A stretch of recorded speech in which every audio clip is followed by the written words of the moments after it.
So hello guys, welcome to my new blog. তোমরা সবাই কেমন আছো? আশা করছি ভালো আছো। আমিও ভালো আছি তোমাদের দোয়া ও আশীর্বাদে। তো আজকে আমরা একটা ছোট্ট গল্প নিয়ে আসলাম, যেটা আমরা বলি কমফর্টেবল।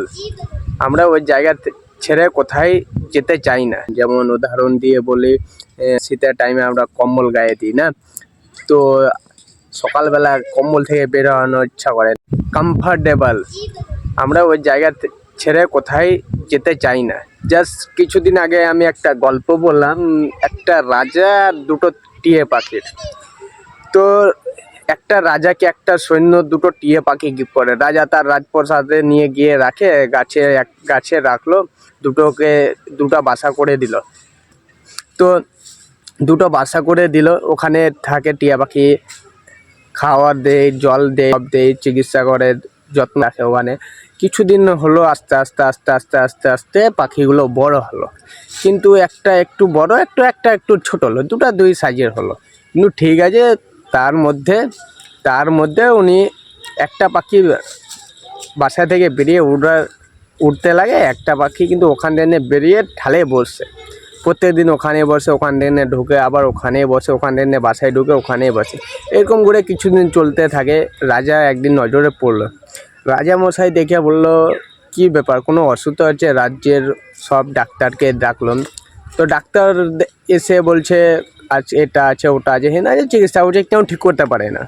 অনেক চাষি যারা আবার পশু পালন করে, ওদেরকেও নিয়ে আসলো রাজা, ওদেরকেও চেক আপ করালো। তো কিছু বলতে পারলো না ওরা।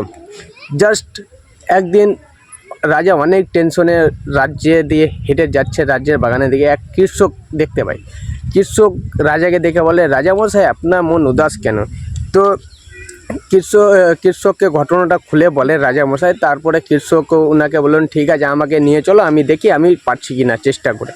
জাস্ট কৃষককে নিয়ে আসলো রাজামশাই, নিয়ে এসে একদিন দেখালো ওনাকে যে, দেখো, বাসায় থেকে বেরোচ্ছে একটা পাখি উড়ে, আর একটা পাখি ওখান থেকে বেরিয়ে আবার ওটা ডালে বসে। জাস্ট ঠিক আছে, কৃষক লক্ষ্য করে দেখলো। উনি করলেন, রাজামশাইকে একটা আদেশ দিলেন যে, আপনার সৈন্যকে ডাকেন, একটা হাতে কোলহার নেন, এবার কোলহার বা দাও নিয়ে একটা ডাকেন। উনি দাও নিয়ে আসলেন, এসে গাছে উঠলেন, উঠে ওই ডালটাকে কেটে ফেললেন। হ্যাঁ, ওই ডালটাকে কেটে ফেলেন। তারপরের দিন থেকে পাখিটা বেরিয়ে ওখানে উড়া স্টার্ট করে।